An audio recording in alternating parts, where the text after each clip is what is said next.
Welcome to curious centre. Bharat में वैसे तो कई लड़ाइयाँ हुई, लेकिन पानीपत की लड़ाई का जिक्र इतिहास में बहुत तरीकों से किया गया। पानीपत की लड़ाई ऐसी थी जिसने भारत के इतिहास को बदल कर रख दिया था। यह सभी लोग जानते हैं कि महाभारत का युद्ध हरियाणा के कुरुक्षेत्र में हुआ था। पौराणिक कथा के अनुसार पानीपत महाभारत के समय पांडव द्वारा स्थापित 5 शहरों में से एक था। इसका ऐतिहासिक नाम पांडुप्रस्थ था, जो आगे चलकर पानीपत के नाम से प्रसिद्ध हुआ। वर्तमान हरियाणा में स्थित यह एक जिला है जो दिल्ली से करीब 90 किलोमीटर की दूरी पर स्थित है। यह मैदान जो 3 निर्णायक युद्धों का साक्षी रहा है, 3 साम्राज्यों का विनाश एवं 3 नए साम्राज्यों के स्थापित होने का गवाह रहा है। आज मैं आप लोगों को इन्हीं 3 युद्धों के बारे में इस वीडियो में बताने जा रहा हूं। विस्तार से बताने वाला हूं। आप सभी लोग पूरी वीडियो को बहुत ही मन लगा के देखिएगा। और अगर आपने हमारे YouTube चैनल क्यूरियस सेंटर को अभी तक सब्सक्राइब नहीं किया है तो इसे जल्दी से जल्दी सब्सक्राइब करें और साथ ही साथ बेल आइकन को भी दबाएं और अपने दोस्तों को भी शेयर करें, ताकि इसी तरह का लेटेस्ट और इंटरेस्टिंग वीडियो मिले आपको सबसे पहले। आइए देखते हैं इस वीडियो को।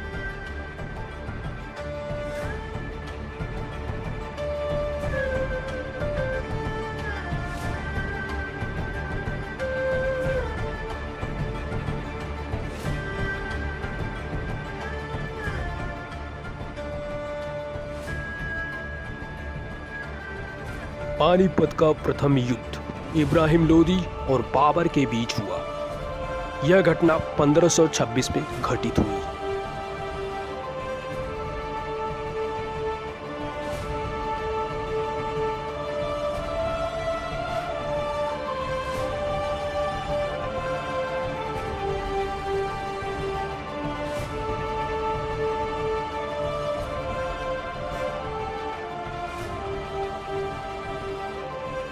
बाबर ने लगभग 12,000 लोगों की सेना के साथ सिंधु नदी पार की, लेकिन उसकी भारत स्थित सेना तथा पंजाब में अनेक सरदारों और बहुत सारे सिपाहियों के उसके साथ हो जाने से उसके सैनिकों की संख्या काफ़ी बढ़ गई। फिर भी बाहर की सेना की संख्या के बल में लोदी की सेना से कम थी। बाबर ने मोर्चे को मजबूत बनाते हुए अपनी सेना के एक बाजू को पानीपत में, जहां बहुत से मकान थे, विश्राम दे दिया और दूसरे को पेड़ों की डालियों और टहनियों से भरी एक खाई के जरिए सुरक्षा प्रदान की। सामने उसने गाड़ियों को आपस में बांधकर उनकी एक कतार रक्षा प्राचीर की तरह खड़ी कर दी। 2-2 गाड़ियों के बीच छाती की ऊंचाई पर तोपें रखने की जगह बना दी गई। इस युक्ति को बाबर ने उस्मानिया या रूसी युक्ति कहा, क्योंकि उस्मानियों ने ईरान के शाह इस्माइल के खिलाफ इसी युक्ति का इस्तेमाल किया था। बाबर ने 2 कुशल उस्मानिया तोपचियों उस्ताद अली और मुस्तफ़ा की सेवाएं भी प्राप्त कर ली थी। भारत में बारूद का प्रयोग धीरे धीरे विकसित हो रहा था और यूं ये कहें कि बारूद का सर्वप्रथम सफल प्रयोग बाबर ने ही किया था। भारत को बारूद की जानकारी मिली थी यहीं से, लेकिन उत्तर भारत में इसका प्रयोग बाबर के आगमन से शुरू हुआ। इन आरंभिक आघातों के बावजूद लोदी सेना बहादुरी से लड़ी। 2-3 घंटे तक लड़ाई पूरे जोरों से चलती रही। 5-6 हजार सैनिकों की एक टुकड़ी के साथ इब्राहिम लोदी मरते दम तक जूझता रहा। उसके साथ अनुमानतः उसके 15,000 से अधिक आदमी इस लड़ाई में मारे गए थे। इस तरह इब्राहिम लोदी का दिल्ली सल्तनत का साम्राज्य का अस्त हुआ और एक नए राजवंश यानी मुगल राजवंश की नींव पड़ी। इस तरह इसने इतिहास में एक निर्णायक युद्ध साबित हुआ और नए साम्राज्य का स्थापना किया। बाबर को ही मुगल साम्राज्य का संस्थापक माना जाता है।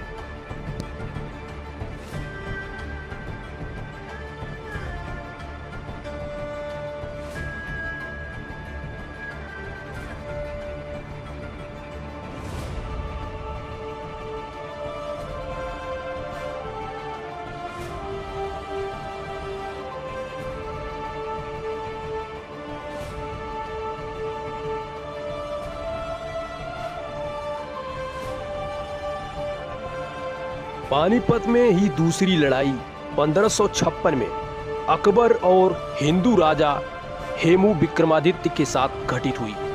यह भी एक निर्णायक युद्ध था, लेकिन उस समय अकबर की आयु मात्र 14 वर्ष थी और उसके संरक्षक बैरम खां ने इसकी सेना का नेतृत्व किया, या यूं कहें कि बैरम खां ने ही हेमू विक्रमादित्य को पराजित किया था। मात्र 13 वर्ष की आयु में ही अकबर को मुगल वंश का राजा घोषित किया गया। हुमायूं की मृत्यु के समय अकबर पंजाब में कालानौर नामक स्थान में अफगान विद्रोहियों के खिलाफ युद्धरत मुगलिया फौज की कमान संभाले हुए था और वहीं पर मात्र 13 साल की उम्र में ही उसे भारत का सम्राट घोषित किया गया। वह ताज कांटों का था। आगरा से परे अफगान लोग अब भी शक्तिशाली थे और हेमू के नेतृत्व में आखिरी फैसले के लिए नए सिरे से संगठित हो रहे थे। हेमू ने अपना जीवन इस्लाम शाह के अधीन एक बाजार अधीक्षक के रूप में आरंभ किया था, लेकिन आदिल शाह की सेवा में उसकी दिन दुगनी रात चौगुनी तरक्की हुई थी। वह 22 लड़ाइयाँ लड़ चुका था और उसमें से सभी वह जीत चुका था, इसलिए उसने विक्रमादित्य की उपाधि भी धारण कर रखी थी। आदिल शाह ने उसे विक्रमादित्य का खिताब भी दिया था और 1556 में ही हेमू अफगानों का नेतृत्व कर रहा था और मुगल वंश का अकबर मुगल का नेतृत्व कर रहा था। और यहीं पानीपत के ही मैदान में 1556 में एक निर्णायक युद्ध हुआ और कहा जाता है इस युद्ध में बहुत ही भयानक लड़ाई हुई। इसमें एक तीर हेमू की आंख पे लगी और हेमू मर गया। ऐसा माना जाता है कि अगर हेमू की आंख में तीर न लगी होती तो हेमू शायद जीत जाता, लेकिन आंख में तीर लगने की बाद वह अधमरा हो गया और गिर गया, जिससे उसकी सेना में हलचल मच गई और सेना इधर उधर भागने लगी और इस तरह वह पराजित हुआ।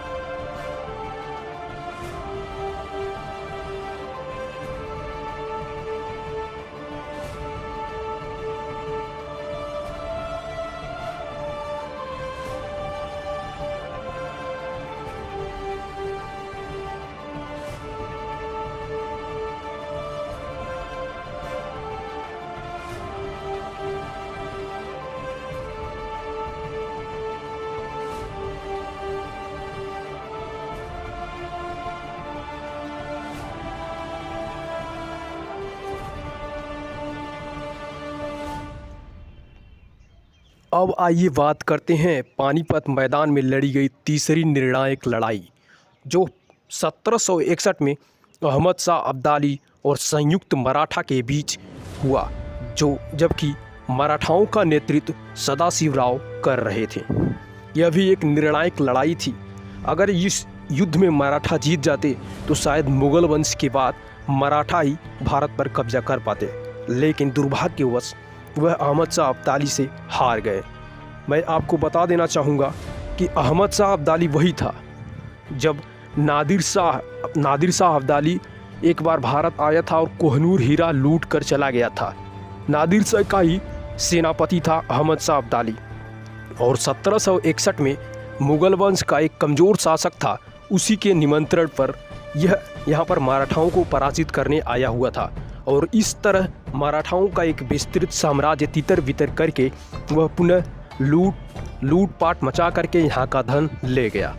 तो इस तरह मराठाओं की शक्ति को हीन बना दिया गया और इसी तरह अंग्रेज़ों ने भी मराठाओं की शक्ति को कमज़ोर किया। जिस तरह से मराठाए कमज़ोर हो गए और भारत अंग्रेज़ों का गुलाम बन गया। तो दोस्तों, पानीपत की निर्णायक लड़ाइयों के बारे में आप लोग समझ चुके होंगे पानीपत का महत्व कितना था उस समय।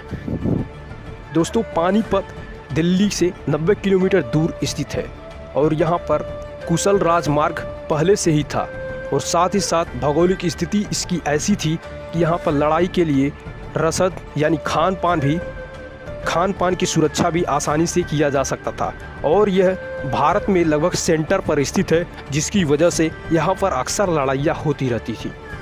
और यही कारण था कि पानीपत में तीन निर्णायक लड़ाई हुई, जिसने भारत में नए साम्राज्यों की स्थापना में एक महत्वपूर्ण भूमिका निभाई, क्योंकि दक्षिण से जाने वाले शासक और उत्तर से आने वाले शासक अक्सर यहीं पर मिल जाते थे।